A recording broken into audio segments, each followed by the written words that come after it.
அவங்களுக்கும் தெரியுமான்னு சொன்னது. நல்ல சேமிக்கும் வழக்கம் உள்ளவர் கணவனா மனைவியா உங்கள் வகையில் வந்து ஆனா பெண்ணா?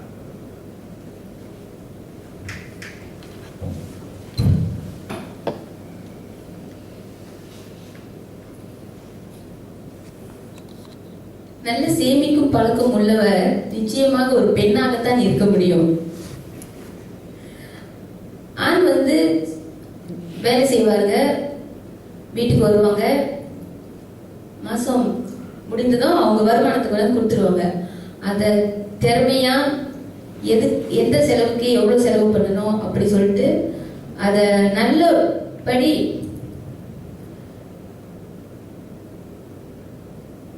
மேனேஜ் பண்றது நிச்சயமா ஒரு பெண்ணாக தான் இருக்கும்.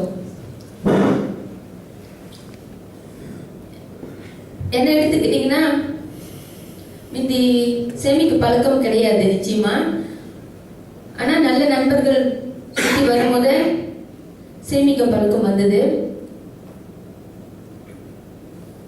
கொஞ்சம் கொஞ்சமா சேமித்து நிறைய சம்பளம் எடுக்கும் போது நான் கார் வாங்க முடியல. ஆனா இங்க வந்து வேலை செஞ்ச போது அதுக்கு தேவையான நிறைய விஷயங்கள் படிக்கும் போது சேமிப்பு எவ்வளவு அவசியம், அதுக்கப்புறம் தான் சேமித்து கார் வாங்கினேன். தினம் தினம் சேமிப்புன்றது மாதத்துக்கு ஒரு முறை இல்லை, தினம் தினம் அது ஒரு ரிங்கிட்டாவது இருந்தாலும் அதை சேமிக்கணும். இடையில நான் ஒரு நண்பரை பார்த்த போது அவங்க அந்த ஒரு யோசனை சொன்னாங்க. ஒரு ரிங்கி 100 தாள் சேர்க்கணும். அடுத்தது அந்த மாதிரி சேர்க்கும் போது 100 ரிங்கிட் வரும் உங்களுக்கு. அடுத்தது 5 ரிங்கிட் தாள் 100 தாள் அந்த மாதிரி சேர்க்கும் போது உங்களுக்கு 500 வெள்ளி கிடைக்கும். அடுத்தது 10 ரிங்கிட் தாள் 100 சேர்க்கணும். அடுத்தது 20 ரிங்கிட் தாள் 100 நீங்க சேர்க்கணும். இப்படி ஒரு ஒன்றா செஞ்சுட்டு போகும்போது அடுத்தது 50 வெள்ளித்தாள் 100 100 வெள்ளித்தாள் 100 சேர்க்கும் போது 18,600 வெள்ளி சேர்த்துருப்பீங்க. இது ஒரு இலக்கா எடுத்து நீங்க செய்யலாம். நான் செஞ்சுக்கிட்டு இருக்கேன். நன்றி.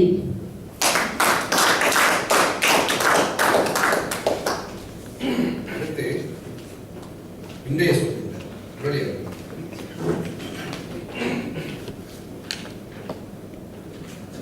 நல்லதொரு குடும்பம் பல்கலைக்கழகம் அதுபோல நல்ல அன்பான பெற்றோர்கள், அன்பான பொறுப்பான பெற்றோர்கள் இருந்தும் சில குழந்தைகள் வழி தவறி போக என்ன காரணம்?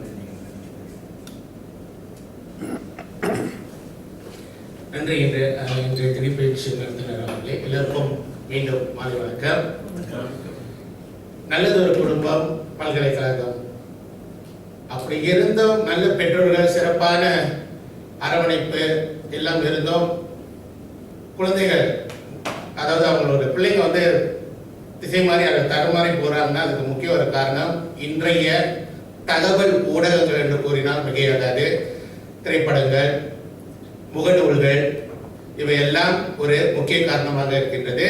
இதன் வழி அவர்கள் தகாத நண்பர்கள் பழக்கங்கள் ஏற்படும் போது இது இந்த இக்காலகட்டத்திற்கான நவீன உலகத்திற்கு ஒரு சில பெற்றோர்கள் அந்த நவீன காலகட்டத்திற்கு ஏற்ப மாதிரி இல்லாதவர்களாக இருப்பாங்க, சற்று பின்தங்கியவர்களாக இருப்பார்கள். குறிப்பாக பார்க்க போனோம்னா இப்படிப்பட்ட சூழ்நிலையில் உள்ள குழந்தைகள் தான் தடுமாறி போகிறதுக்கான அதிகமான வாய்ப்புகள் இருக்கின்றன. பள்ளிக்கு செல்வது, ஆனால் பள்ளிக்கு செல்லாமல் சில தகவல் ஊடகங்களில் சென்று அங்கு கணினி இப்படிப்பட்ட இடங்களில் தன்னுடைய நேரத்தை செலவாக்கி பல பிரச்சனைகளுக்குள் சிக்கிக் கொள்வதாகும். அது மட்டுமின்றி இன்றைய இளைஞர்களும் மதுபானங்கள் போன்றவற்றை அருந்த ஆரம்பித்து விட்டனர். தற்போது ஒரு இடைநிலை பள்ளியில் நடந்த ஒரு வைபவம்.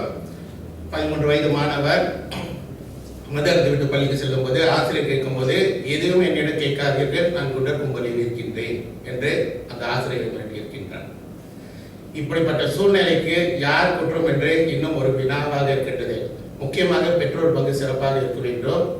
அதை தவிர்த்து சமூக இயக்கங்கள் நமது இளைஞர்களை கண்காணித்து நல்ல ஒரு வழிகாட்டலை வழங்க வேண்டும். அப்பொழுதுதான் நமது சமூகம் சிறந்த வழி வரும். நன்றி, வணக்கம்.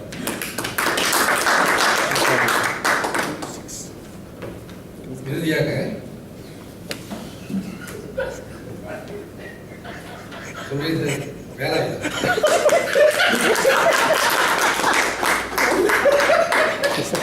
வாங்க டிவி பேச்சு வாங்க.